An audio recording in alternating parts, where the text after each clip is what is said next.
Hi, this is Heidi from Garden Crossings, and it's time for another Northern Michigan garden tour. So we're going to take a walk through the garden and take a look how plants are doing. We did some trimming last time, so I want to give you an update on the trimming. Also a little bit of deer update as far as what the deer have and haven't been eating. So let's go and take a look at what the gardens are looking like. So we're going to start off this tour up by the road. So this is where my mailbox garden starts. And what we have planted here are sun patience, along with some Kufia vermillionaire, some of the ornamental grasses and coleus and such. So this bed actually just got a fresh coat of mulch, so it's looking really nice right now. But we have noticed there has been a little bit of deer chew, you might say, going on in this little area. So as you can tell, these sun patience here right by the road, really flowerful, looking really nice, kind of a nice bushy habit. But as we make our way in, you notice that they're starting to lose a little bit of flowers, having more of an upright habit instead of that mounding habit. We noticed this a couple weeks ago and just thought, well, maybe it was a sun issue or something. But definitely now that we were getting in and take a closer look, the ones that are not flowering as much have been munched on a little bit by the deer. Still, there's plenty of flowers, and you know, the silly thing is they're not right by the road eating, but yeah, inwards here, they've been having a little bit of a salad bar here on these sun patience. Another thing that we really noticed was we have some just regular impatiens down here around the base of this little planter, and they've been gnawed down pretty much all the way to the ground. So they had a sun patient in there too as an option, but these they took right down into the ground. So just, you know, your regular impatiens, definitely not deer resistant. And from the looks of these sun patience here too, not deer resistant, but not a total loss neither. So I think they still look fine. Lots of buds on them and such. So this might have just been a one-time grazing. Definitely, I haven't seen the deer here eating, so it's not like they're frequenting this spot often, but we can see that they have definitely visited this area. In the back there, we have coleus, and those two, I don't know, Rod might have went in and trimmed them, but I can definitely see that they've been trimmed, but it's very just the tops. You're just kind of eating the top of the coleus. And again, even if that's the case, they still look nice. They haven't taken them down to the base. Maybe they've just done a little bit of natural pruning for us, which they've done a good job if that's the case. The Kufia vermillionaire, these look to be untouched. So those are doing well. Kufia really should be in more sun. This is kind of a shady area until, well, just in the morning it gets a little bit of sun. So these could be doing better if they were getting more sun, but they're doing all right. And we've got this grass, ornamental grass, doing really nice. And then we've got these 3 trellises here with clematis on it. And the clematis have not been touched by the deer. So that's a good sign. These are blooming earlier in the season. This is the first year that these have been in this space. So they've kind of filled the trellises out nicely, and I can't wait for next year to see even how much more fuller they fill out this space. So let's take a walk up to the gardens by the house and see how they're doing. The front garden here by the house is looking really good, and I'm really not seeing any evidence that the deer have been up in this area. And also too, when we planted this area, we tried to kind of take in mind that we could have deer, so we tried to pick some varieties that were maybe not going to be as enticing to the deer. So some of the plants that we have in this area here are the Hacknalacloa all gold grass. That's a mouthful. And those are doing really nicely. We've got some corabells there up front, some mahogany monster. In the back there, we did tuck a hosta in, and that's going to get nice and big. So that should hopefully fill that area in as it matures. We've got a nice little fern back there as well. This area is sunny right now because it's morning, but this will be all shade from about noon on. We put some Veronica in here. We've got Salvia. This is Salvia white wands. And we trimmed this all back about a month ago for that last video, and they are coming back just beautifully. And here we are, they're flowering again. So they're looking really nice. There's an anemone there in the back, so that'll be nice for fall color. That there is a Tuscan Gold Heliopsis that we trimmed back. So it's kind of flushing out nicely again. And this had a bunch of Supertunias in it, this little bed, and we kind of swapped them out here with the Sun Patiens. And the Sun Patiens are definitely doing a lot better in this area, and I think look a lot nicer. So I'm happy with that switch. If you saw the last video, we were in the process of putting a new deck on, and so that's now completed. So we're happy with how that turned out. It looks really nice. In this back corner here, so this area here last winter, that's a rhododendron there. Deer were eating on that, so they came right up close to the house and had no problem just having a feast. So we trimmed that plant back to about 18 inches or so, and I can see new buds are starting to develop. So we'll let that kind of reflush out. We'll probably have to cover it this winter. That way we have, you know, the beautiful blooms in the spring. But definitely rhododendron was something that the deer were enjoying. In this little pocket here, we have another anemone up front there.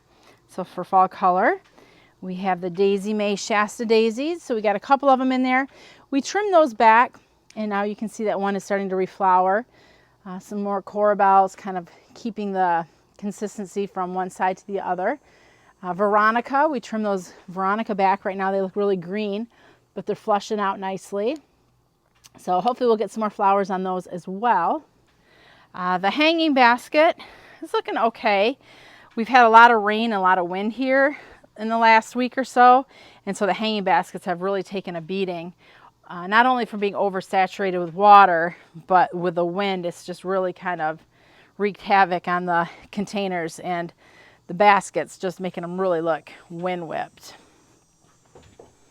Got a cute little Cladium here sitting on the pot.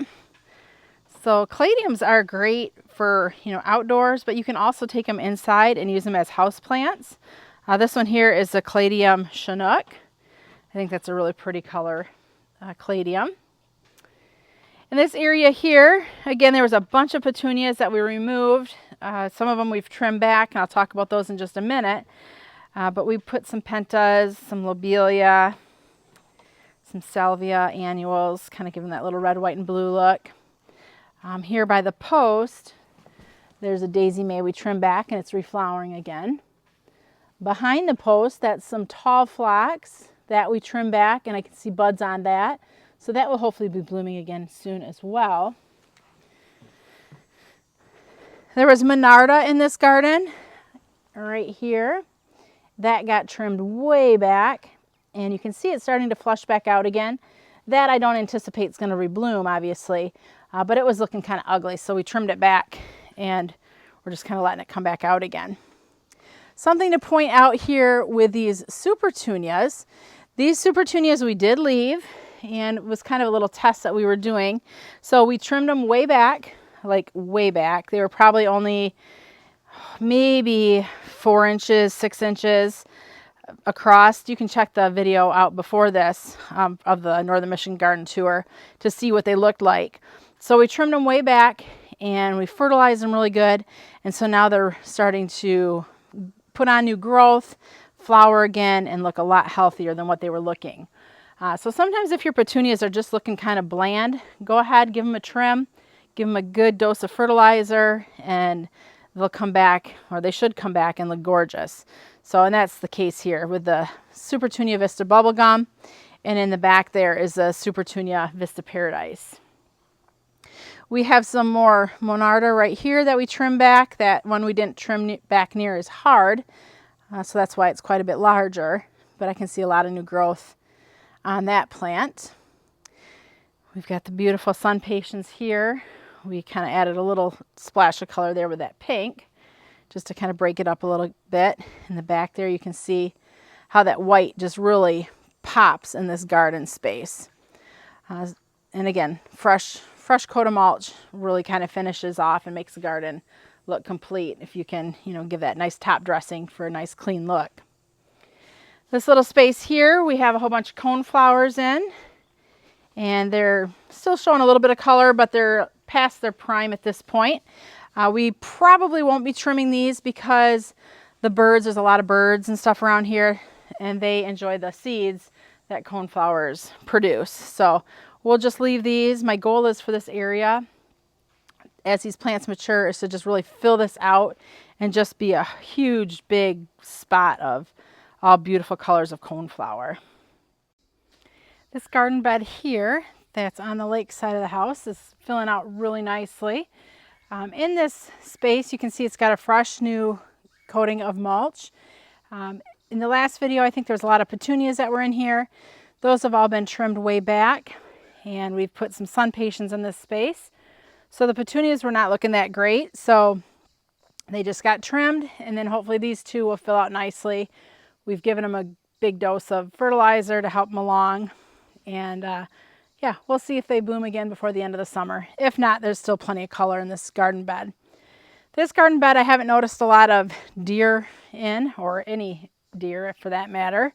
And so let's just take a walk through and take a look at some of the plants that are in here. So spirea, those all did very nicely. Those are blooming earlier. We have some corbels and some ornamental grass. I think it's important when you're putting a garden together that you think of all different seasons. So that's where the ornamental grass kind of came into play. This is a mini Mauvette hydrangea here.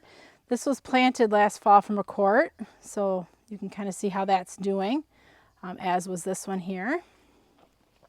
They haven't flowered this year, but I think they're putting most of their energy into just getting established because they were such a small plant to start with. Along the back, we have 3 or 4 bobo, and these bloomed. They were full of flowers. They were only about a foot tall, but they've been trimmed back now since, so we want to just kind of bulk the plant up a little bit. These will get about 3 foot tall when they're mature, but these two were planted from a quart last fall, so they're just kind of getting their roots settled in this garden bed. The sunflower you're seeing, that's a new sunflower for next year. That's the Suncredible Saturn, and that's just kind of a nice little addition. There's another bobo. These are the petunias that were cut back, so we'll see if they recover or not. As we head along over to this corner here, we kind of repeated the bobos, and then we've got the mini Mauvette right there and another one out there. In this corner here, because we thought this might be an access point for the deer to get up and in this garden, we planted spirea because they're deer resistant. These are the double play doozies. And then some corbels. And then tucked in the back corner there, that's a Rose of Sharon. And that will get big and hopefully just fill in this whole space so that there really won't be an access point because the shrub will kind of be filling in that full space. So that one there, I think we did purple pillar. Let me double check that. Yeah, that's purple pillar. So it's going to stay fairly narrow, maybe about 3 foot wide, but get about 10 foot tall. So it'll fit nicely into that little space there. We did kind of like a sweeping motion of coneflowers. Just took all different colors and just kind of meandered the way through the garden here because I wanted to add like a lot of different color into this bed. And the coneflowers are all looking really nice. So once they're done flowering, I was just talking to Rod between these videos, and he's going to go through and he's going to cut all the coneflowers back because he wants to bulk them up for next year. So if we leave the flowers on, I don't know, it'll just help bulk them up if we go ahead and trim the flowers back once they're done flowering. But I really like that array of color that the coneflowers added into this space. We had some Monarda in here, so that bloomed earlier. That's that plant there. And then you can see we've got some of these beautiful opening act phlox. We also did kind of a sweep of the Pugster Blues, the butterfly bush. So these are planted from gallons last year, so they're a little bit further ahead than some of the other shrubs. And they're looking really nice too. Along the front here of the rocks, there was the petunias, and you can see just those little sprigs of green. Those are the petunias that were cut back.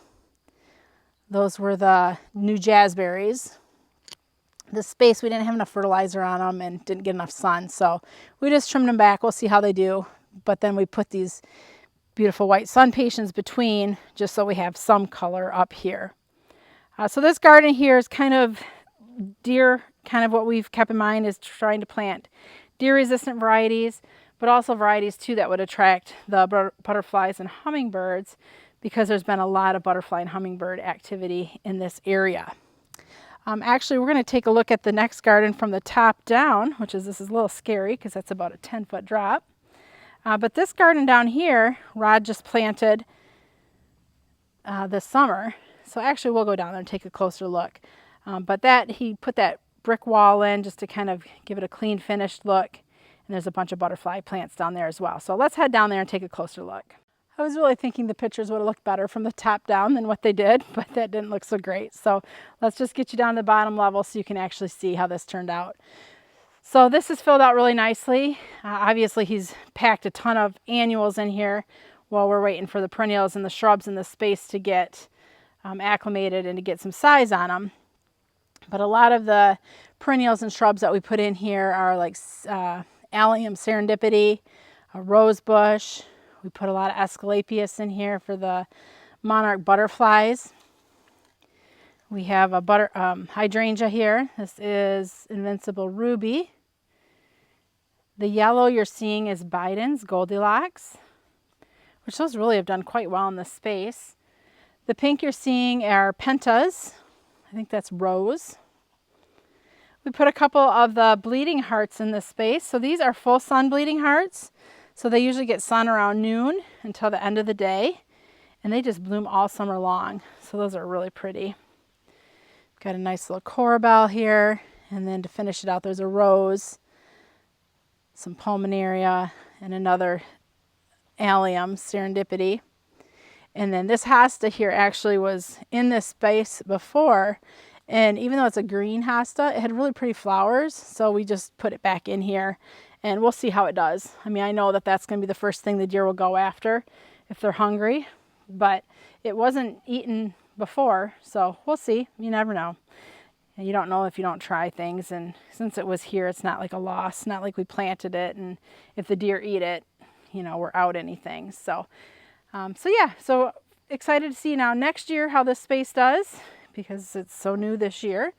And then another thing to point out too is, because this kind of comes to kind of a odd end, is our goal for heading up along here where it looks just kind of not put together, is we're hoping to get some big like flat stones and create a stone path that goes down this driveway.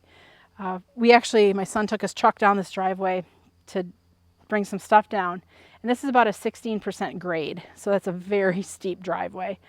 So we can walk up and down it no problem, but it is a little slippery. So if I can get some stairs put down and along this path, I think that would just make going up and down this hill a little bit safer and certainly more comfortable without feeling like you're going to fall on your tush every time you're on the road.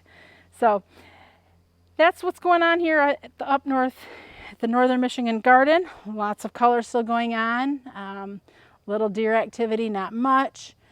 But yeah, plants did good. This is the first year. It's been 1 year since we've been here, and things are coming along nicely. Hope you're all enjoying your summer. If you have questions, as normal, leave your comments below. Thank you and have a great day.